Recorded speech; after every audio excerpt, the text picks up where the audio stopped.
Hello guys, कैसे हैं आप लोग और कैसी चल रही है आपकी तैयारी। मैं बार बार यही पूछती हूँ ना, क्योंकि यही हमारा मेन लक्ष्य है कि आपकी तैयारी कंप्लीट हो और अच्छे से हो। तो आज के इस पिता पहचान क्लासेस में मैं यूजीसी नेट जेआरएफ जून 2025 के सीरीज में आज मैं लेकर आई हूँ पेपर 1 जनरल पेपर, जो आपका होता है यूनिट 2 रिसर्च एप्टीट्यूड, अनुसंधान अभिक्षमता। आज डे 2 है हमारा। इससे पहले के वीडियो में मैं डे 1 में अनुसंधान अभिक्षमता की यानी रिसर्च एप्टीट्यूड की उन कड़ियों को लेकर आई थी जो हमारे लिए आवश्यक है। तो आज के इस क्लास में उसके आगे की कड़ी हम देखेंगे। तो मैं आपको याद दिला दूं कि अनुसंधान अभिक्षमता का क्या सिलेबस था और कहाँ तक हमने इसे पूरा किया था। ये हमारा पूरा जो सिलेबस था अनुसंधान रिसर्च का यानी रिसर्च एप्टीट्यूड का, ये देखिए जो डे 1 में मैं लेके आई थी आपके लिए। नहीं, ये पूरा मीनिंग, टाइप्स, कैरेक्टरिस्टिक, पॉजिटिव्स, ठीक है, पोस्टमॉर्टिज्म और मेथड्स ऑफ रिसर्च, जिसमें हमने अलग अलग मेथड को देखा था, और स्टेप्स ऑफ रिसर्च। और उसके आगे का जो पार्ट है आज के वीडियो में मैं लेके आई हूँ, यानी 3 जो मुख्य बिंदु थे इसके वो मैंने बताया। जो सिलेबस का हिस्सा था वो प्रमुखता से मैंने बताया।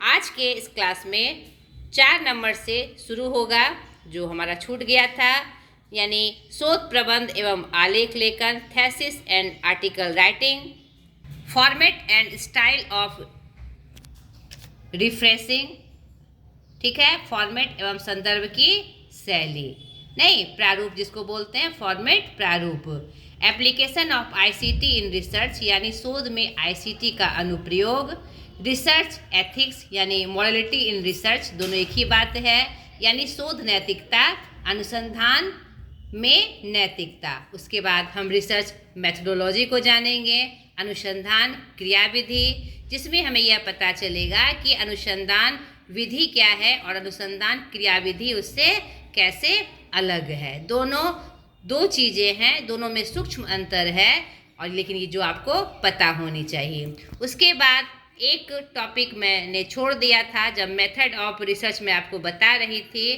तो उसमें कोरिलेशन रिसर्च जो था हमारा, उसमें सहसंबंधी अध्ययन के बारे में कुछ बातें छूट गई थी, तो वो आज के वीडियो में मैं उसे भी क्लियर करूँगी।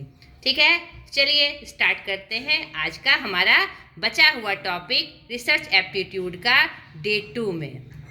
तो आज के इस डे 2 में paper 1 general paper unit 2 research aptitude, अनुसंधान अभिक्षमता, थेसिस एंड आर्टिकल राइटिंग, शोध प्रबंध एवं आलेख लेखन, format and style of reference, प्रारूप एवं संदर्भ की शैली, एप्लीकेशन ऑफ आईसीटी यानी इंफॉर्मेशन एंड कम्युनिकेशन टेक्नोलॉजी, जो उसका फुल फॉर्म होता है, इन रिसर्च, शोध में आईसीटी का अनुप्रयोग, और research ethics, morality in research यानी शोध नैतिकता या अनुसंधान में नैतिकता।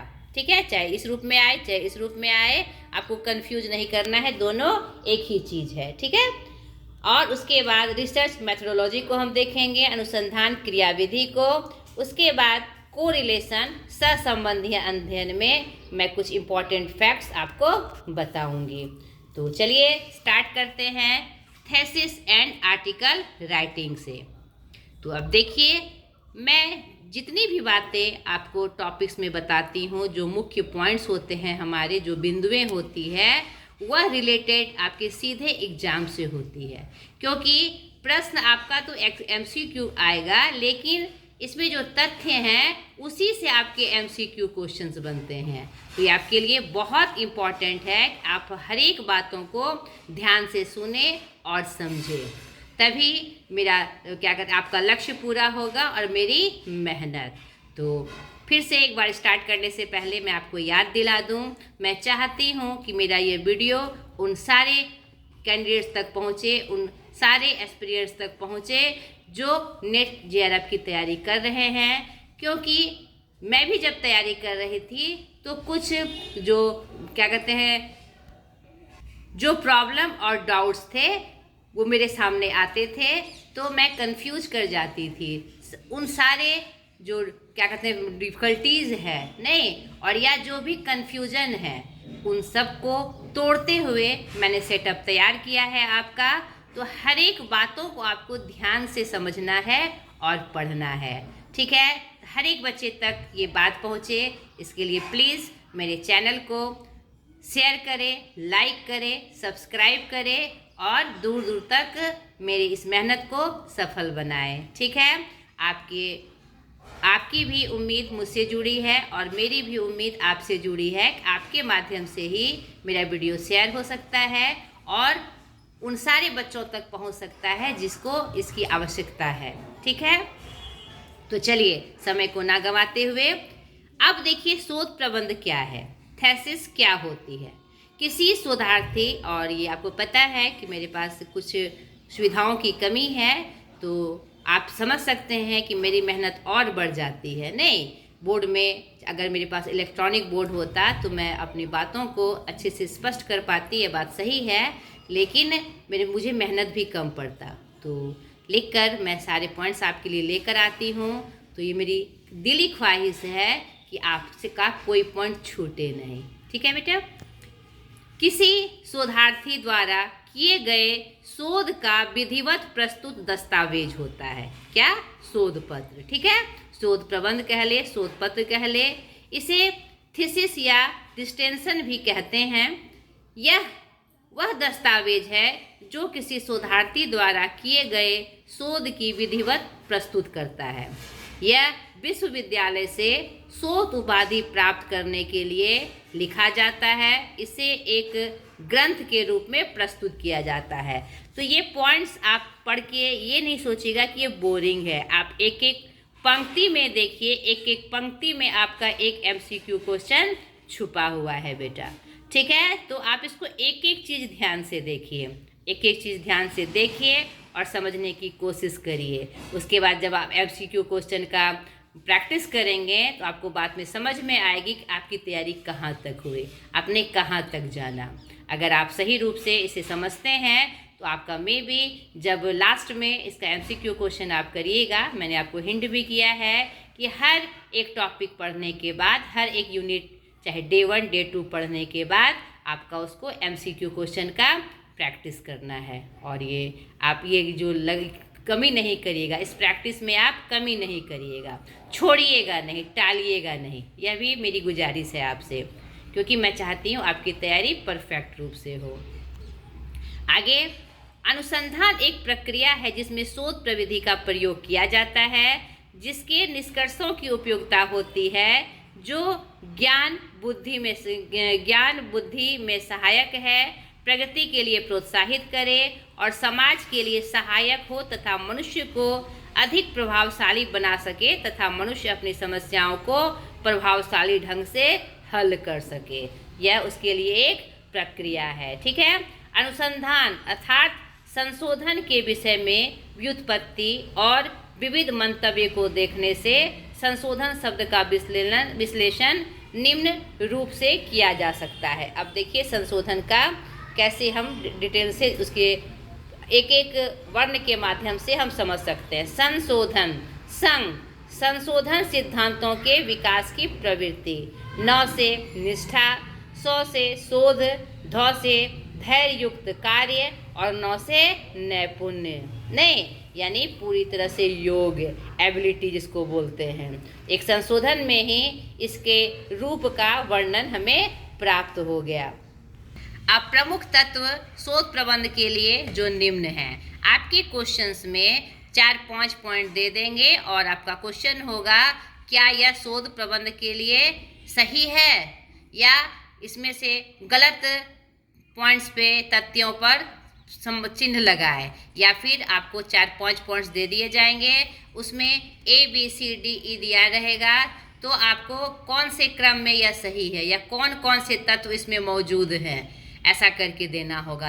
अगर पंक्तिबद्ध होकर आप इसको नहीं समझेंगे तो आपका छूट सकता है। नहीं, क्रम छूट सकता है बेटा, तो इसीलिए अच्छे से इसे देखिए। शोध प्रबंध के लिए प्रमुख तत्व हैं विषय पसंदगी और स्वरूप, खुद की योग्यता, विषय की मौलिकता, विषय संकल्पना या सीमाबोध। और ये सब याद नहीं करना होता है, इसके जो फैक्ट्स हैं उसको समझिए आप। नहीं कौन सकारात्मक रूप में है कौन नकारात्मक रूप में है, उसको अपने माइंड में सेट करना है। ठीक है, इसे रटने की बात नहीं है ये।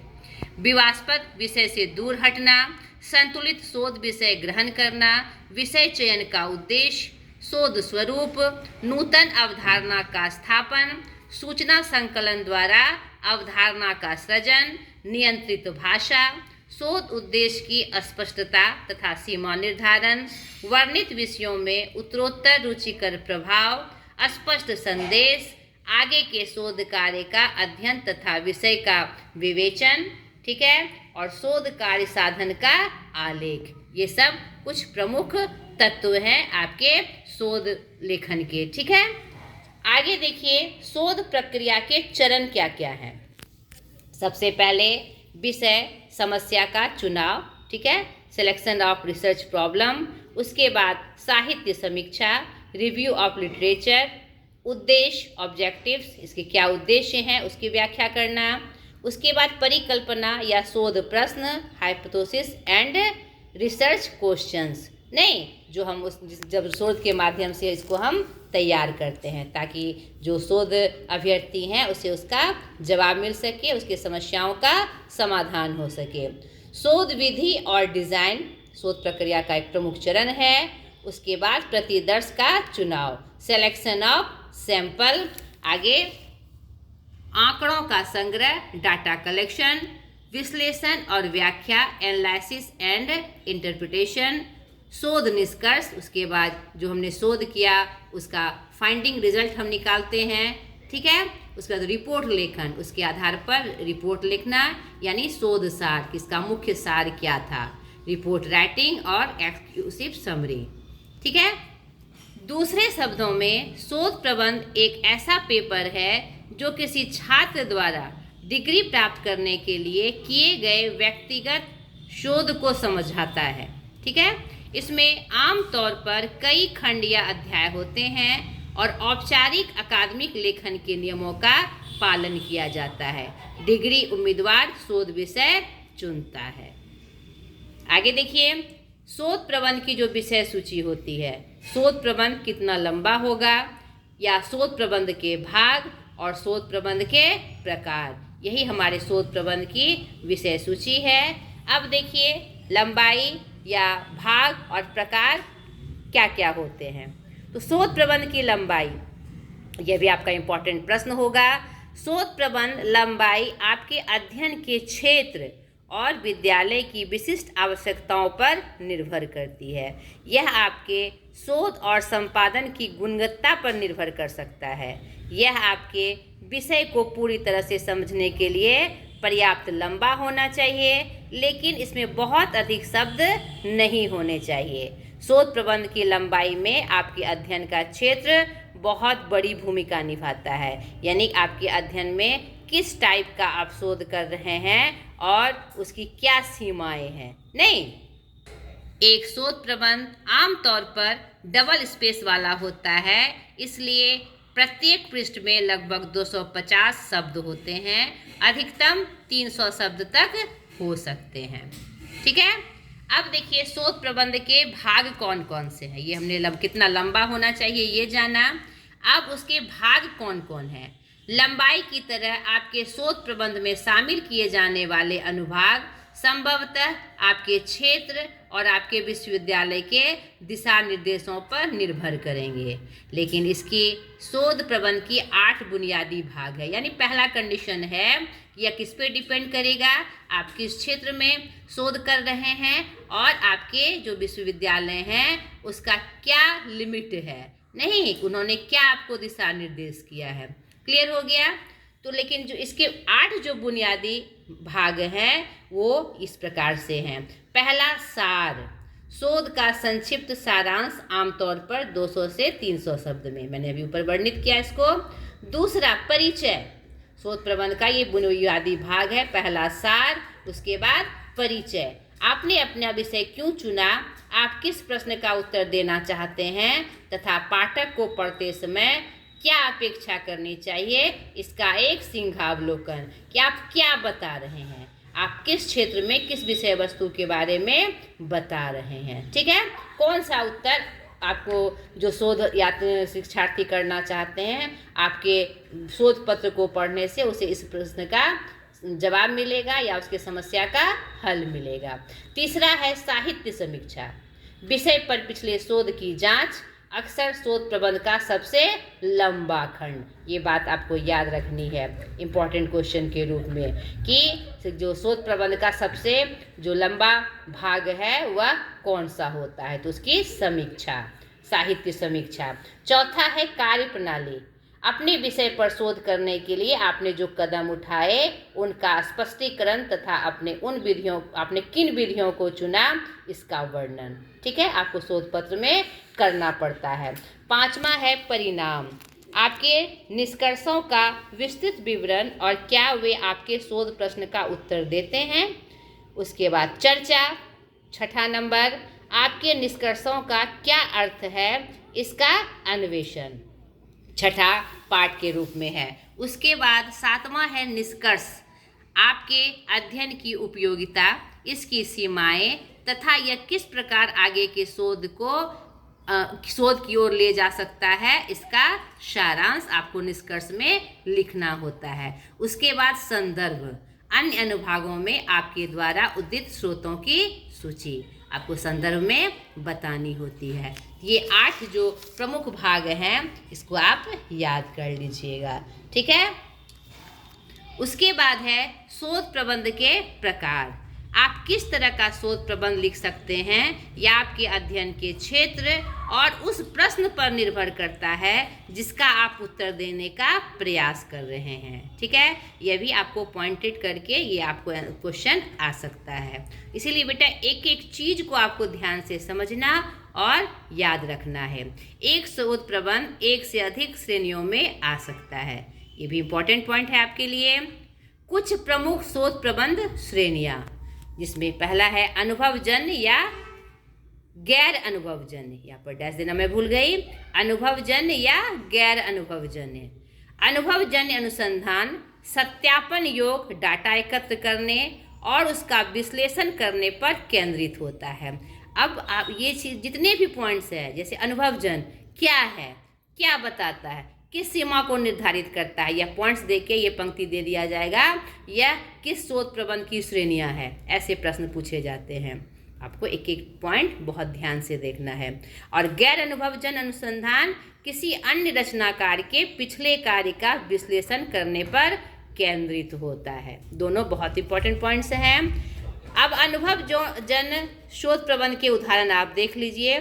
जैसे हाई स्कूल के दौरान काम करने से स्नातक दरों पर क्या प्रभाव पड़ सकता है, आपको दे जाएंगे उदाहरण और पूछा जाएगा यह कौन सा शोध प्रबंध है। जब तक आप नहीं जानेंगे आप नहीं आंसर कर पाइएगा कि यह क्या है, तो समझना है बेटा, इसलिए मैं उदाहरण भी लेके आई हूँ। जैसे हाई स्कूल के दौरान काम करने से स्नातक दरों पर क्या प्रभाव पड़ता है, यह अनुभवजन्य शोध प्रबंध है। दक्षिण फ्लोरिडा में मच्छरों की आबादी पर्यटन को कैसे प्रभावित करती है। डॉक्टरों की सहानुभूति का स्तर मरीज के अनुपालन को कैसे प्रभावित करता है। इसमें हमने क्या देखा, यह क्या है, खुद का शोध नहीं, खुद टेक्निक लगा के, ठीक है, शोध करके परिणाम को निकालना। अब यह डेटा पर निर्भर करता है कि जिसे लेखक या किसी पिछले शोधकर्ता ने ज्ञान या समझ में अंतराल को भरने के लिए एकत्र किया था।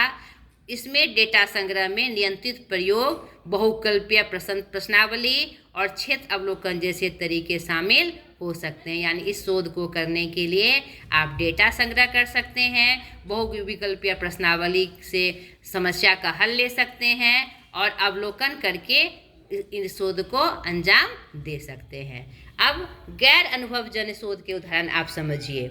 इसके अलग भी आएंगे लेकिन इसी से मिलता जुलता, आपको तथ्य समझना है, नहीं, इन उदाहरणों को लेकर आने का मेरा तात्पर्य है, मतलब है कि आप उस तथ्य को समझ जाएं कि गैर अनुभवजन्य क्या है और अनुभवजन्य क्या है। जैसे गैर अनुभवजन्य शोध प्रबंध निम्नलिखित विषयों का विश्लेषण कर सकता है। चीनी सिनेमा में अपमान एक विषय के रूप में, ठीक है। शास्त्रीय सरकारी दस्तावेजों में व्यावहारिकता, नहीं, ADHD से पीड़ित बच्चों को पढ़ाने के लिए एक विशेष शैक्षिक सिद्धांत को अपनाने की संभावना। तो ये सब क्या है, पिछले जो शोधकर्ताओं ने काम किया उसी का विवेचना करके एक नया परिणाम देना, एक नया मतलब कि शोध पत्र तैयार करना, ठीक है। यह हमारा गैर अनुभवजन्य शोध कहलाता है। यह नए तर्क बनाने के लिए स्रोतों की आलोचनात्मक समीक्षा करता है। यह किसी का आलोचनात्मक समीक्षा के रूप में भी हो सकता है, जो सिद्धांत के अंतराल को भरता है या विषम पर पुराने विचारों को अपडेट करता है। यानी मैंने अभी बताया ना कि जो पिछले शोधार्थी ने जो काम किया उसको नए तरीके से सामने लाना, उसकी आलोचनात्मक व्याख्या करना। आलोचना का मतलब उसका विरोध नहीं होता है, आलोचनात्मक का मतलब होता है और जो तथ्य उसमें दिए हैं उसकी पूर्ण रूप से व्याख्या करना, ठीक है, और उसको अपडेट करते हुए अपनी बातों का शोध पत्र तैयार करना। गैर अनुभवजन्य अध्ययनों में शोधकर्ता अक्सर अन्य तरीकों के अलावा फोकस समूहों, साक्षात्कारों और पाठ्य समीक्षाओं के माध्यम से अपना डेटा एकत्र करते हैं। तो आपको यह भी जानकारी हो गई कि गैर अनुभवजन्य जो शोध किए जाते हैं किसकी सहायता से किए जाते हैं। ये भी आपके लिए इम्पॉर्टेंट है बेटा। अन्य श्रेणियों में जो आता है शोध प्रबंध का वह है गुणात्मक, मात्रात्मक या मिश्रित विधियाँ। इसको भी समझिए बेटा क्या होता है। गुणात्मक शोध प्रबंध का उद्देश्य अवधारणाओं या सिद्धांतों को समझना होता है, नहीं, जबकि मात्रात्मक शोध प्रबंध परीक्षण योग्य संख्यात्मक संबंधों को खोजता है और उनका विश्लेषण करता है। यानी गुणात्मक शोध प्रबंध क्या है, मात्रात्मक शोध प्रबंध क्या है, यह हमने आपको जब मैं प्रकार बता रही थी, मेथड बता रही थी, तो मैंने उसका पूरा वर्णन बताया था डे 1 में, ठीक है। इसको आप एक बार जरूर फिर से देख लीजिएगा। तो अब ये जो श्रेणियां हैं उसकी शोध प्रबंध की, तो वह किस रूप में कार्य करती है यह समझना है आपको, क्योंकि इससे भी प्रश्न बहुत ज़्यादा बनते हैं। तो गुणात्मक शोध प्रबंध का उद्देश्य अवधारणाओं या सिद्धांतों को समझाना होता है, नहीं, यानी कि क्या है उसके सिद्धांत, उसका गुण क्या है, नहीं। जबकि मात्रात्मक शोध प्रबंध परीक्षण योग्य संख्यात्मक संबंधों को खोजता है और उनका विश्लेषण करता है कि संख्यात्मक संबंध, सांख्यिकीय संबंध उन दोनों चरों में क्या है। और मिश्रित विधि शोध प्रबंध मात्रात्मक और गुणात्मक शोध विधियों को जोड़ता है। क्लियर हो गया। चूँकि गुणात्मक शोध अधिक वस्तुपरक या राय पर आधारित होते हैं, इसलिए यह अक्सर गैर अनुभवजन्य के साथ समाहित होता है और मात्रात्मक शोध अक्सर अनुभवजन्य होता है। याद रखिएगा इस चीज़ को भी, यह भी आपके लिए इम्पॉर्टेंट फैक्ट है। नहीं, कोई उदाहरण दे देगा और आपसे पूछेगा कि यह गुणात्मक है कि मात्रात्मक है, तो गुणात्मक का संबंध किससे हो गया हमारा, गैर अनुभवजन्य से, और मात्रात्मक का संबंध हमारा हो गया अनुभवजन्य से। आगे देखिए, आलेख लेखन, आर्टिकल राइटिंग क्या है। आलेख लेखन अपने आप में एक गहन समीक्षा एवं लेखनी की समझ का नतीजा होता है। आलेख लेखन एक विषय है जो हिंदी व्याकरण का एक मुख्य भाग है। आप सोचेंगे ये व्याकरण कहाँ से आ गया रिसर्च में। जी हाँ, किसी भी लेख को तैयार करने के लिए चाहे आलेख हो या कोई भी प्रभाग हो, वह व्याकरणिक नियमों के पर आधारित होता है। आलेख लिखते समय आपको उस मुद्दे की बारीकी को समझना बहुत ज़रूरी है। आलेख लेखन का एक सर्वांगपूर्ण सम्यक विचारों का एक संयुक्त भाव होता है। आलेख एक गंभीर और व्यंग्यपूर्ण रचना होती है। व्यंग्यपूर्ण रचना मतलब व्याख्यात्मक रचना। इसे वैचारिक गद्य रचना भी कहा जाता है। ये पॉइंट भी आपको याद रखना है कि आलेख लेखन को वैचारिक गद्य रचना भी कहा जाता है। आलेख में गुमराह करने वाली कोई बात नहीं होनी चाहिए, नहीं तो उसकी विश्वसनीयता पर फिर प्रश्न चिन्ह लग सकता है। ठीक है, यह एक ऐसी कला है जिसको अभ्यास से ही सीखा जाता है या आदत में लाया जा सकता है। एक आदर्श आलेख पढ़कर पाठक के अंदर उस मुद्दे को लेकर उस भावना का आना अनिवार्य है। जिस चीज़ के लिए वह लेख पढ़ रहा है, आलेख पढ़ रहा है, उसमें उसकी पूर्ण संतुष्टि होनी चाहिए। नहीं, आलेख लेखन में भूमिका, विषय और प्रतिपादन एवं निष्कर्ष अहम होता है। ठीक है, भूमिका, विषय, प्रतिपादन एवं निष्कर्ष 3 मुख्य पार्ट हैं आलेख लेखन के या शोध पत्र के। याद रखिएगा आप। सार्थक आलेख के जो गुण हैं, नवीनता एवं ताजगी, जिज्ञासाशील होना चाहिए, विचार स्पष्ट और बेबाकीपूर्ण तरीके से, भाषा सहज, सरल और प्रभावशाली, एक ही बात पुनः ना लिखी जाए, विश्लेषण शैली का प्रयोग, आलेख ज्वलंत मुद्दों, विषयों और महत्वपूर्ण चरित्रों पर लिखा जाना चाहिए, भाषा सरल और स्पष्ट होनी चाहिए, आलेख में भावुकता संभव हो सकती है, क्योंकि कोई भी आलेख में अगर सेंटिमेंट्स नहीं रहेगा तो वह सही रूप से तैयार नहीं हो पाएगा। भावुकता का तात्पर्य यहाँ पर है कि शोधार्थी के लिए जो प्रश्न के या समस्या का हल हम बता रहे हैं आलेख के माध्यम से, वह उसी अनुरूप होना चाहिए। ठीक है, वह उसके सेंटिमेंट से जुड़ा होना चाहिए। प्रारूप और संदर्भ की शैली, अब मैं आपको बता रही हूँ जो format and style of reference था उसके बारे में। प्रारूप और संदर्भ की शैली किसी दस्तावेज में संदर्भों को प्रारूपित करने और उद्धृत करने का तरीका है। संदर्भ शैली पाठ में और संदर्भ में स्रोतों को संदर्भित करने का एक मानवीकृत तरीका है। अभी जो हमने पार्ट्स देखे शोध पत्र के, उसमें अंतिम में कौन सा जो 8 प्रमुख भाग हमने देखे थे, उसी में अंतिम भाग क्या था? संदर्भ। उसी की बात हो रही है। अब संदर्भ शैली के प्रकार, ये आपके लिए बहुत इम्पॉर्टेंट है, इसीलिए मैं पॉइंट बनाकर इसे लेकर आई हूँ ताकि आप अच्छे से इसे समझें। संदर्भ शैली जो हम प्रयोग करते हैं किसी भी शोध प्रबंध के लिए, आलेख लेखन के लिए, तो उसमें कुछ प्रमुख शैलियाँ हैं, उसका हम प्रयोग करते हैं। जैसे APA शैली, अमेरिकन साइकोलॉजिकल एसोसिएशन। ठीक है, इस शैली में पाठ में लेखक और प्रकाशन के साल का जिक्र कोष्ठक में किया जाता है। स्वास्थ्य विज्ञान एवं सामाजिक विज्ञान के क्षेत्रों में इसका बहुतायत प्रयोग होता है। ठीक है, एकदम एक एक चीज़ अच्छे से याद रखनी है। जो मैं VVI बता रही हूँ कि महत्वपूर्ण है, इसे आप VVI करके नोट करिएगा बेटा। IEEE शैली, institute for electrical and electronics engineers, इसका फुल फॉर्म है। यह इंजीनियरिंग, कंप्यूटर विज्ञान और सूचना प्रौद्योगिकी में ज़्यादा प्रयोग किया जाता है। इसमें पाठ में संदर्भों को क्रमांकित करके लिखा जाता है। और एक बात और मैं बता दूं कि आपको इसका और डिटेल से नॉलेज चाहिए, मेरे पास मैंने कहा मैं बोर्ड्स में नहीं बता पाती हूं आपको, तो ये क्या क्या शैली है और किस तरीके से लिखी जाती है, आप इसे ज़रूर एक बार देख लीजिएगा, ये आपके लिए और स्पष्ट हो जाएगा बेटा। ठीक है, ऐसे मैंने जो सार है वो मैं आपको बता ही रही हूँ। अगर कन्फ्यूज़न हो, अगर आप समझ रहे हैं तो ठीक है, अगर आपको कन्फ्यूजन हो कि कैसे उस शैली का प्रयोग किस रूप में होता है, कैसे लिखा जाता है, तो आप अलग अलग इसको देख सकते हैं। ठीक है, ये मेरा सजेशन है आपके लिए।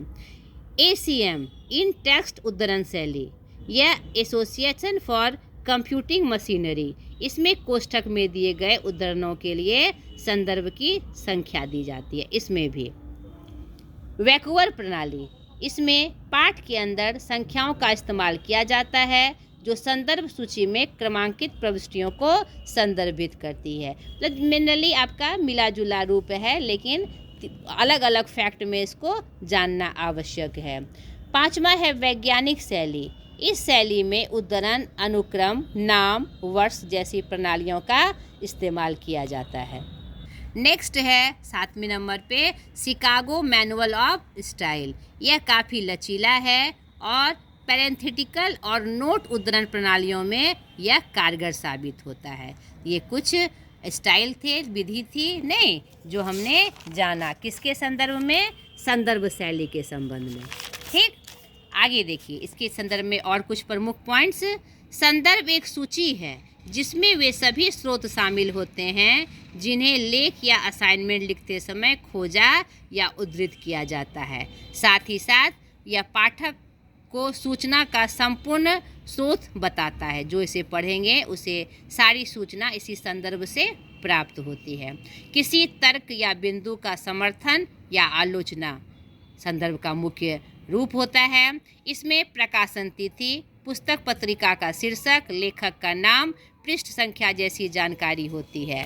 संदर्भ सूची उन संसाधनों की सूची होती है जिनका उपयोग अपने कार्य लिखते समय या शोध करते समय किया था। ठीक है, इन संसाधनों में निम्नलिखित शामिल हो सकते हैं, जैसे पुस्तकें जिनमें इलेक्ट्रॉनिक पुस्तकें, पत्रिकाएं, ऑनलाइन और पेपर आधारित शामिल है, या उसके अलावा वेबसाइट, ब्लॉग और फोरम सहित ऑनलाइन स्रोत। ठीक है, और भाषण, उसके अलावा सम्मेलन के कागजात, कार्यवाही और शोध प्रबंध, सूचना के अन्य स्रोत जैसे फिल्म, टेलीविज़न, वीडियो आदि को इसमें समाहित किया जाता है। ठीक है, अब शोध में आईसीटी का क्या अनुप्रयोग है, एक प्रमुख point, application of ICT in research. यह तो आप समझ ही सकते हैं, आप आज आधुनिक युग में जी रहे हैं और किसी भी क्षेत्र में आईसीटी का उपयोग कितना बढ़ गया है, अनुप्रयोग कितना बढ़ गया है और कितना हमारे लिए कारगर साबित हो रहा है, यह किसी से छुपा हुआ नहीं है। ठीक है, फिर भी हमारे टॉपिक्स में है तो इसे हम एक सरसरी निगाह से देख लें। शोध में सूचना और संचार का इस्तेमाल डेटा संग्रहण, विश्लेषण और प्रसार में किया जाता है। आईसीटी से शोध की गुणवत्ता और दक्षता में सुधार होता है। शोध में आईसीटी का अनुप्रयोग देखिए किस किस चीज़ के लिए होता है। उपयुक्त सूचना स्रोतों की पहचान, जानकारी का गंभीर विश्लेषण, अनुसंधान को प्रभावी ढंग से करने में जो बातें आती है उसका विवरण, जानकारी का प्रबंधन, विषय क्षेत्रों में ज्ञान का विस्तार और संचार, सामान्य प्रारूप में परिणाम प्राप्त करना, व्यक्तिगत डाटाबेस से जोड़कर अधिक विशिष्ट खोज करना। यह आईसीटी का अनुप्रयोग हम करते हैं अनुसंधान में। आईसीटी में शामिल तथ्य, कौन कौन से तथ्य आईसीटी के माध्यम से हमारे शोध में, अनुसंधान में कारगर होते हैं।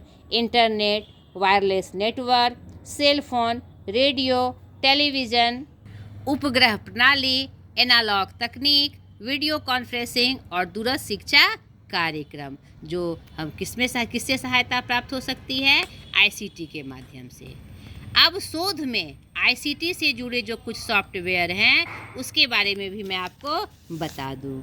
अब देखिए STATA, स्टाटा, SPSS, MATLAB मतलब RSAS, ठीक है, ग्राफ प्रिज्म, atlas.ti, NVIVO या TRANSANA ETC ने ट्रांसाना ETC, ये सब शोध में आईसीटी से जुड़े कुछ महत्वपूर्ण सॉफ्टवेयर हैं। आपको इसका नाम दे दिया जाएगा और आपको पूछा जाएगा यह किसमें आवश्यक है या क्या तथ्य है, तो आपको इसका नाम याद होना चाहिए। अनुसंधान में आईसीटी के अनुप्रयोग से तात्पर्य अनुसंधान प्रक्रिया को समर्थन एवं संवर्धन देने के लिए उन्नत डिजिटल उपकरणों एवं प्रौद्योगिकियों के उपयोग से है।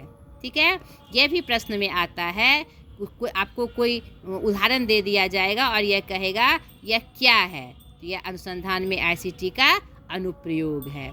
ठीक है, अब अनुसंधान में आईसीटी का महत्व। पहला, डेटा संग्रहण, जिसमें हमें दक्षता प्राप्त होती है डेटा संग्रहण के माध्यम से। कंप्यूटर, इंटरनेट और आधुनिक तकनीकों का उपयोग करके डेटा संग्रहण जो मैनुअल तरीकों की तुलना में सरल एवं कम समय लेता है। अब आपका इसमें किस टाइप से प्रश्न आएगा कि डेटा संग्रहण हमें क्या करता है, दक्ष करता है या क्या करता है, ऐसा पॉइंट्स आपको दे दिया जाएगा। तो इसलिए मैं अलग से पॉइंट लेकर ये चीज़ लेकर आई हूँ। अगला देखिए, पहुँच।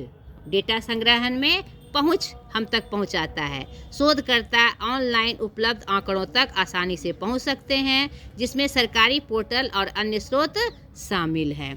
तीसरा, बहुमुखी प्रतिभा हमें इससे प्राप्त होती है।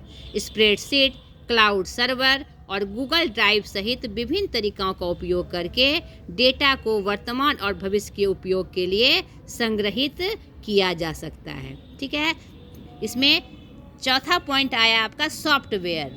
माइक्रोसॉफ्ट एक्सेल, नहीं, ओरेकल और एसक्यूएल जैसे सॉफ्टवेयर डेटा भंडारण की सुविधा प्रदान करते हैं और लॉगिन क्रेडेंशियल के माध्यम से सुरक्षित पहुंच सुनिश्चित की जा सकती है। तो हमने डेटा संग्रहण में ये 4 पॉइंट देखे: दक्षता, पहुंच, बहुमुखी प्रतिभा और सॉफ्टवेयर। नहीं, दूसरा इसका प्रमुख महत्व है डेटा प्रोसेसिंग, जिसमें गति और उपकरण प्रमुख भाग हैं।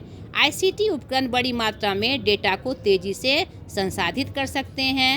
उपकरण आईसीटी के माध्यम से संख्यात्मक डेटा और गैर संख्यात्मक डेटा के लिए उपकरण उपलब्ध हो जाता है, जिससे डेटा प्रोसेसिंग में बहुत ही सहायता प्राप्त होती है हमें। तीसरा प्रमुख इसका महत्व है डेटा व्याख्या। आईसीटी विभिन्न दृश्य प्रारूपों जैसे pie chart, bar graph chart और हिस्टोग्राम डेटा की व्याख्या कर सकता है, जिसमें इसे समझना और आसान हो जाता है। अब शोध निष्कर्षों का प्रसार क्या होगा? शोधकर्ता, इसे चौथा पॉइंट इसका है शोध निष्कर्षों का प्रसार। ठीक है, शोधकर्ता अपने शोध पत्रों को विभिन्न ई पोर्टल, ई जर्नल और ई पत्रिकाओं पर प्रकाशित कर सकते हैं, जिससे वे चर्चा और प्रतिक्रिया के लिए वैश्विक दर्शकों तक पहुंच सके। शोधगंगा भारत में ऐसे ही एक मंच का उदाहरण है। ये बात आप याद रखिएगा कि भारत में क्या कहते हैं, अनुसंधान के लिए शोध निष्कर्षों का प्रसार किससे होता है, तो शोधगंगा इम्पॉर्टेंट है। ठीक है, अब आपका एक प्रमुख पॉइंट ये इस वीडियो का रिसर्च एथिक यानी मॉरलिटी इन रिसर्च यानी शोध नैतिकता या अनुसंधान में नैतिकता क्या है। नैतिकता क्या होता है, आप सभी समझ रहे हैं इस चीज़ को। नैतिकता का तात्पर्य है नीतिगत यानी शास्त्र नियमानुसार या जिस नियम के अनुसार हम चलते हैं, सही नियम के अनुसार उसका व्यवहार करना। उसी प्रकार शोध नैतिकता शोध के दौरान मानदंडों और दिशा निर्देशों का पालन करना है। यह शोधकर्ताओं को ईमानदारी और मानवाधिकारों के साथ अपने अध्ययन करने में मार्गदर्शन करता है। शोध नैतिकता शोध की रिपोर्टिंग के तरीकों को भी तय करता है। ठीक है, शोध नैतिकता के सिद्धांत ध्यान से देखिए बेटा। ये शोध नैतिकता के क्या क्या सिद्धांत होते हैं? शोध में नुकसान के जोखिमों को कम करना, शोध में शामिल होने वाले लोगों की गरिमा, अधिकार और जो स्वायत्तता है उसका सम्मान करना, जो उसकी आवश्यकता है। शोध में शामिल होने वाले लोगों को उनके अधिकारों के बारे में बताना, उनमें शामिल शिक्षार्थियों को होने वाले लोगों के शोध के उद्देश्य, प्रक्रियाओं, संभावित जोखिमों और लाभों के बारे में बताना। ठीक है, इसके अलावा इसमें शामिल होने वाले लोगों को किसी भी समय बिना किसी परिणाम के अध्ययन से हटने का अधिकार देना भी इसका सिद्धांत है। और शोध में शामिल होने वाले लोगों की पहचान और डेटा की गोपनीयता का सम्मान करना, ये कुछ प्रमुख नैतिकता के सिद्धांत थे। ठीक है, शोध नैतिकता का पालन सुनिश्चित करने के लिए संस्थागत समीक्षा बोर्ड IRB यानी इंस्टीट्यूशनल रिव्यू बोर्ड का गठन किया जाता है। यानी हम नैतिकता का पालन जो करेंगे उसके लिए IRB का समर्थन हमें प्राप्त होता है। उसके प्रोसेस को पार करने के बाद ही हम शोध कार्य कर सकते हैं। इसका रजिस्ट्रेशन हमारे लिए आवश्यक है। ठीक है, जो IRB का गठन इसी के लिए किया जाता है, उसका पालन हम कर सके। इस प्रकार शोध नैतिकता शोधकर्ताओं के लिए शोध को सावधानीपूर्वक करने के लिए दिशा निर्देश का एक सेट है। यह एक परिभाषित मानदंड है जो हमें बताता है कि शोध में क्या सही है और क्या गलत। ये वे नैतिक सिद्धांत हैं जिनका शोधकर्ताओं द्वारा पालन किया जाना अनिवार्य है। अब हम एक इम्पॉर्टेंट पॉइंट जान लें, शोध नैतिकता का महत्व। शोध नैतिकता का पालन करने से शोध की विश्वसनीयता और वैधता में सुधार होता है। शोध नैतिकता का पालन करने से शोधकर्ता के कैरियर पर सकारात्मक असर पड़ता है। इसका पालन करने से शोधकर्ता धोखे या अध्ययन के प्रतिभागियों को नुकसान पहुंचाने से बचना सुनिश्चित करता है। ये सब क्या थे? हमारे शोध नैतिकता का पालन करने का जो महत्व है वो थे हमारे। अब एक और इम्पॉर्टेंट पार्ट, अब सबसे इम्पॉर्टेंट, अब ये बात समझना आपको बहुत आवश्यक है, अनुसंधान क्रियाविधि, यानी जो विधि और क्रियाविधि क्या है इसमें आपको अंतर पता चल जाएगा। रिसर्च मैथडोलॉजी, अनुसंधान क्रियाविधि किसी विषय पर जानकारी हासिल करने के लिए अपनाई जाने वाली प्रक्रिया है। नहीं, मेथड क्या है, यानी रिसर्च को कैसे हम करेंगे, किस विषय वस्तु के लिए हम कौन सा रिसर्च कर सकते हैं, उसका मेथड है, नहीं प्रकार है। और ये विधि क्या है, क्रियाविधि क्या है, उसको किस प्रक्रिया के तहत हम करते हैं। समझिएगा बेटा ध्यान से। इसमें डेटा या साक्ष्य इकट्ठा करने के लिए रणनीतियाँ, तकनीकें और प्रक्रियाएं शामिल होती है। यानी मेथड क्या है कि हम उस चीज़ को, अपनी उस समस्या को या जिस शोध को हम करना चाह रहे हैं वह किस शोध में हम करेंगे, किस शोध के माध्यम से करेंगे, और क्रियाविधि क्या है उसे हम किस तरीके से करेंगे। अब क्लियर हो गया होगा। अब अनुसंधान क्रियाविधि के जो प्रमुख चरण हैं वो आप देख लीजिए। अनुसंधान, समस्या का निर्माण, समस्या से जुड़े साहित्य का सर्वेक्षण, परिकल्पना का निर्माण कि किस तरह से हमें काम करना है, उसकी एक डाटा तैयार करना, नहीं एक रूप तैयार करना कल्पना में, और शोध प्रारूप तैयार करना, उसके बाद उसका प्रारूप बनाना कि किस प्रकार से हम उसको करेंगे, आंकड़ों और तथ्यों का संग्रह, आंकड़ों का विश्लेषण, परिकल्पना की जांच, जो हमने बनाया कि जो हमने खींचा आंकड़ा जो खींचा उसका कि किस प्रकार से बनाना है उसकी जांच करना, सामान्यीकरण और व्याख्या, और फिर शोध प्रतिवेदन तैयार करना। ये अनुसंधान क्रियाविधि के चरण थे। नहीं, हमने मेथड भी देखा, मेथड की जो चरण थे वो भी हमने देखे, और ये क्या है, क्रियाविधि जो मेथडोलॉजी है कि किस प्रकार हम काम करेंगे उसका यह चरण था। ठीक है। अब मैं कुछ अंतर लेकर आई हूँ जिससे आप समझ सकें कि अनुसंधान क्रियाविधि, अनुसंधान पद्धति में क्या अंतर है, यानी जो विधि है दोनों में क्या अंतर है। ध्यान से देखिए। अनुसंधान विधि शोधकर्ताओं द्वारा अनुसंधान करने के लिए अपनाई जाने वाली विधियों को कहते हैं कि वह जो रिसर्च करेगा, वह जो शोध करेगा किस विधि से करेगा। वही अनुसंधान की पद्धति या क्रियाविधि अनुसंधान समस्याओं को हल करने का तरीका है। ठीक है। अनुसंधान विधियों का इस्तेमाल शोध तकनीक चुनने के लिए किया जाता है कि हम किस क्षेत्र में कौन सी विषय वस्तु चुने और कौन सा मतलब कि किस प्रकार का हम अनुसंधान करें। वही अनुसंधान पद्धति शोध प्रक्रिया के प्रारंभिक चरण में लागू की जाती है। ठीक है। शोध विधि का संबंध प्रयोग, परीक्षण, सर्वेक्षण, साक्षात्कार आदि करने से है। इसके विपरीत शोध पद्धति का संबंध विभिन्न तकनीकों को सीखने से है जिन्हें प्रयोग, परीक्षण या सर्वेक्षण के निष्पादन में नियोजित किया जा सकता है। ठीक है।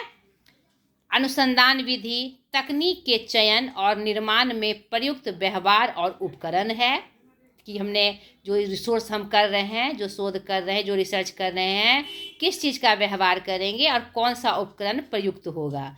और अनुसंधान क्रियाविधि यह समझने का विज्ञान है कि अनुसंधान किस प्रकार व्यवस्थित ढंग से किया जा सकता है। अब आपको स्पष्ट हो गया होगा।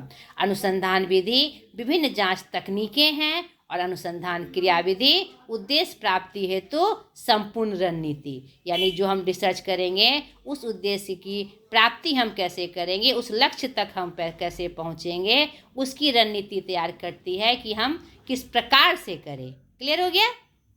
एक इम्पॉर्टेंट पार्ट जो मैंने कहा कि छूट गया था जब मैं मेथड बता रही थी आपको, अलग अलग जो अनुसंधान थे उसी में एक अनुसंधान था हमारा कोरिलेशन, नहीं सहसंबंधीय अनुसंधान। तो सहसंबंधीय अनुसंधान समझने के लिए और अच्छे से समझने के लिए सहसंबंधीय जो अध्ययन होता है वह आपको जानना है कि सहसंबंधीय की क्या तकनीकें हैं, क्या महत्वपूर्ण बातें हैं, क्या होता है, पहले हमें ये समझना होगा। तो चलिए फटाफट इसे हम समझें। अनुसंधान में सहसंबंधीय अध्ययन दो या दो से अधिक चरों के बीच संबंध जांच करने का तरीका है। ये मैंने बताया भी आपको। इसे संबंधात्मक शोध भी कहा जाता है। यह एक गैर प्रयोगात्मक तकनीक है। इसमें शोधकर्ता चरों में हेरफेर नहीं करता, यानी जो मत दिए हुए हैं, जो विज्ञान में प्रमाणिक हो या प्रमाणिक तरीके से दिए हुए हैं, उसी का गैर प्रयोगात्मक तकनीक है। इसमें हम कोई प्रयोग नहीं करते, नहीं, ये प्रैक्टिकल नहीं करते कि यह कारण कैसे हुआ, क्या कारण और क्या परिणाम, प्रैक्टिकल नहीं करते। सिर्फ हम चरों में संबंध बताते हैं जो प्रमाणिक तथ्य दिए हुए हैं, उसी के आधार पर कि यह क्या होगा या क्या नहीं होगा। ठीक है, समझ गए होंगे। सहसंबंधीय अध्ययन से जुड़ी कुछ महत्वपूर्ण बातें। सहसंबंधीय अध्ययन में शोधकर्ता चरों को मापता है और फिर उनका विश्लेषण करता है, नहीं कि वह सकारात्मक है कि वह नकारात्मक है कि कोई संबंध नहीं है, उसी का विश्लेषण करता है। सहसंबंध बताता है कि एक चर में बदलाव दूसरे चर में इसी बदलाव की किसी सटीकता से भविष्यवाणी करता है, यानी क्या संबंध है दोनों में। इसीलिए इसका जो 3 प्रमुख अवस्था होती है उसको भी जानना आवश्यक है। सहसंबंधीय अध्ययन की 3 प्रमुख अवस्था होती है। सकारात्मक सहसंबंध, पॉजिटिव कोरिलेशन, जो सेम डायरेक्शन में होता है, यानी इसको समझिए अच्छे से, एक नीचे जा रही है तो दूसरे भी नीचे जाती है, एक ऊपर जा रही है तो दूसरी भी ऊपर जाती है, यानी सेम डायरेक्शन में यह काम करती है। जैसे उदाहरण समझ लीजिए इसका, क्योंकि आपके क्वेश्चंस में आएंगे, आपको कोई उदाहरण दे दिया जाएगा और पूछेगा यह कौन सा कोरिलेशन है, तो समझिए इस चीज़ को। जैसे मौसम ठंडा होता जाता है तो गर्म कपड़े की बिक्री बढ़ती जाती है, ये कौन सा रिलेशन है, तो ये सकारात्मक रिलेशन है, क्योंकि यह सेम डायरेक्शन में होता है, बढ़ना और बढ़ना। दूसरा, जैसे जैसे कॉफ़ी की, जैसे आप अपनी नींद भगाने के लिए या जागने के लिए कॉफ़ी का सेवन करते हैं, तो उस संदर्भ में यह उदाहरण है कि जैसे जैसे कॉफ़ी की खपत बढ़ती है तो वैसे वैसे आपके जागने का समय भी बढ़ता है। अगला उदाहरण है, बच्चों के कपड़ों का आकार उनके बड़े होने के साथ बढ़ता है। अब आपको स्पष्ट हो गया होगा सकारात्मक संबंध क्या है। दूसरा, नकारात्मक सहसंबंध, नेगेटिव कोरिलेशन, जो हमारा ऑपोजिट डायरेक्शन में होता है। सकारात्मक सेम डायरेक्शन में था, नकारात्मक ऑपोजिट डायरेक्शन में, यानी एक नीचे जा रही है तो दूसरी ऊपर जाएगी, एक ऊपर जा रही है तो दूसरी नीचे जाएगी। जैसे देखिए, स्टॉक और बॉन्ड में जब स्टॉक की कीमतें गिरती है तो बॉन्ड की कीमतें अक्सर बढ़ जाती है, क्योंकि निवेशक सुरक्षित निवेश की तलाश में होते हैं। दूसरा, सोना और अमेरिकी डॉलर, जब अमेरिकी डॉलर कमज़ोर होता है तो सोने की कीमतें अक्सर बढ़ जाती है, और इसके विपरीत जब अमेरिकी डॉलर मजबूत होता है तो सोने की कीमतें घट जाती है। किसका उदाहरण है? नकारात्मक सहसंबंध का, क्योंकि ऑपोजिट डायरेक्शन में यह दिखाई पड़ रहा है। रक्षात्मक स्टॉक और चक्रीय स्टॉक, जब चक्रीय स्टॉक जैसे कोई प्रौद्योगिकी संघर्ष करती है, यानी रनिंग पोजीशन में जब उस संघर्ष करते हुए क्रम में होती है, तो रक्षात्मक स्टॉक यानी उसकी उपयोगिताएं अक्सर बेहतर प्रदर्शन करती है, यानी उसकी उपयोगिताएं बढ़ जाती है, क्योंकि ज़्यादा उसकी खरीदारी होने लगती है। दूसरा उदाहरण है, विविधीकृत पोर्टफोलियो बनाते समय नकारात्मक सहसंबंध का उपयोग किया जाता है, ताकि निवेशक कुछ परिसंपत्तियों के मूल्य में वृद्धि से लाभ उठा सके, क्योंकि इसका भी नकारात्मक संबंध होगा। पोर्टफोलियो बढ़ेगा तो यह घटेगा, यह घटेगा तो वह बढ़ेगा। ठीक है। तीसरी अवस्था है शून्य सहसंबंध, जिसमें कोई रिलेशन नहीं होता, नो रिलेशन, जीरो कोरिलेशन। शून्य सहसंबंध का मतलब क्या हुआ? नो रिलेशन, यानी दो चरों में कोई संबंध नहीं है। यह सहसंबंध यह बताता है कि समूहों के बीच कोई अंतर नहीं है या चरों के बीच कोई संबंध नहीं है। यह एक प्रकार की सांख्यिकीय परिकल्पना है और यह प्रस्तावित करती है कि दिए गए अवलोकनों के समूह में कोई महत्व मौजूद नहीं है। नहीं, इसका कोई महत्व नहीं है। शून्य का अर्थ है कुछ भी नहीं। अब इसके उदाहरण भी देखकर हम इसको स्पष्ट कर ले। शून्य सहसंबंध का मतलब है शून्य संबंध, शून्य अनुबंध। ठीक है, ये 2 पॉइंट आपको याद रखने हैं। आपको शून्य संबंध का उदाहरण पूछ लेगा, या शून्य अनुबंध का उदाहरण पूछ लेगा, या किसका उदाहरण है, कौन सा सहसंबंध है, यह पूछ सकता है। अब शून्य संबंध क्या है? जैसे उदाहरण देखिए, छात्रों के जूतों का आकार और गणित में उनके ग्रेड के बीच शून्य सहसंबंध है। यानी यहाँ पर क्या आपको सेंस याद रखना है, किस पे माइंड सेट करना है कि किसी एक तथ्य को किसी मतलब बिना उस मिले हुए तथ्य से संबंध स्थापित करना, जिसका कोई सिर पैर नहीं है, वो मिल ही नहीं सकता, उसमें मेल हो ही नहीं सकता है। इस प्रकार का संबंध अगर बताया जाए तो वह मेरा कौन सा संबंध होगा? शून्य संबंध होगा। जैसे अगर किसी समुच्चय पी का कोई तत्व पी के किसी अन्य तत्व से संबंधित नहीं है तो यह पी समुच्चय पी पर एक शून्य संबंध है। जनरली इसी टाइप का प्रश्न आता है। इसमें आपको सिर्फ ये देखना है कि दोनों में कोई संबंध किसी प्रकार से नहीं स्थापित हो रहा है तो वह मेरा क्या है? शून्य संबंध है। अब शून्य अनुबंध क्या होते हैं? ज़्यादा कंफ्यूज नहीं करना है। शून्य एग्रीमेंट या शून्य रिलेशन, जीरो रिलेशन या जीरो अनुबंध, एग्रीमेंट एक ही बात है दोनों। खाली ध्यान देना है कि अनुबंध क्या होता है और संबंध क्या होता है। ठीक है, दोनों का रिलेशन किससे है? शून्य सहसंबंध से। अगर किसी संगीतकार ने शराब पीकर अनुबंध किया है तो वह यह एक शून्य अनुबंध है। ठीक है, उसका कोई वैल्यू नहीं। अगर किसी अनुबंध पर सहमति लेते समय कोई व्यक्ति अक्षम है तो वह एक शून्य अनुबंध है, यानी इसका दोनों का कोई संबंध नहीं है, बिना सिर पैर का है। ठीक है, इस प्रकार शून्य संबंध का मतलब कि दो चरों के बीच ऐसा संबंध जिसमें एक चर के बढ़ने या घटने का दूसरे चर पर कोई असर नहीं पड़ता है। क्लियर हो गया बेटा? ये भी बहुत इम्पॉर्टेंट था आपके लिए। तो थोड़ा वीडियो थोड़ा बड़ा हो गया, लेकिन एक एक पॉइंट्स को आपको समझना आवश्यक है। इसीलिए मैंने कोशिश की कि रिसर्च एप्टीट्यूड से संबंधित कोई बातें छूटे नहीं।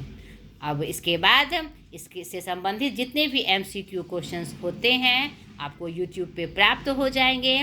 उसका प्रैक्टिस इसके साथ ही करना है। आज अगर आपने ये देखा तो पहले MCQ क्वेश्चन का प्रैक्टिस सेट हम कर लेंगे, 5, 6, 7, 8 जितना आपके लिए संभव हो, लेकिन 5, 6 से कम नहीं। तब आप देखिएगा उस पर आपकी पकड़ एकदम मजबूत हो जाएगी। तब फिर नया यूनिट हम स्टार्ट करेंगे। ठीक है बेटा, मेरी इस सलाह को ज़रूर मानिएगा। तो आज तक के लिए इतना ही। अगले वीडियो में फिर एक नए यूनिट के साथ मैं हाजिर हो जाऊंगी। पेपर 1 का 2 यूनिट आपका कंप्लीट हो गया, टीचिंग एप्टीट्यूड और रिसर्च एप्टीट्यूड। अब जो 2 यूनिट मैं लेके आऊँगी पेपर 2 हिंदी का, मैं हिंदी पढ़ाती हूँ तो 2 यूनिट पहले मैं उसका लेके आऊँगी, क्योंकि मैंने आपको सजेस्ट किया था कि ये नहीं कि पहले 10 यूनिट पढ़ लिया एक पेपर का, फिर 10 यूनिट दूसरे पेपर का पढ़ रहे हैं। इससे इसको पढ़ने से पहले उसको भूल जाइएगा, उसको पढ़िएगा तो इसको भूल जाइएगा। इसलिए दोनों को साथ लेकर चलना है। ठीक है बेटा, आज तक के लिए इतना ही। बाय।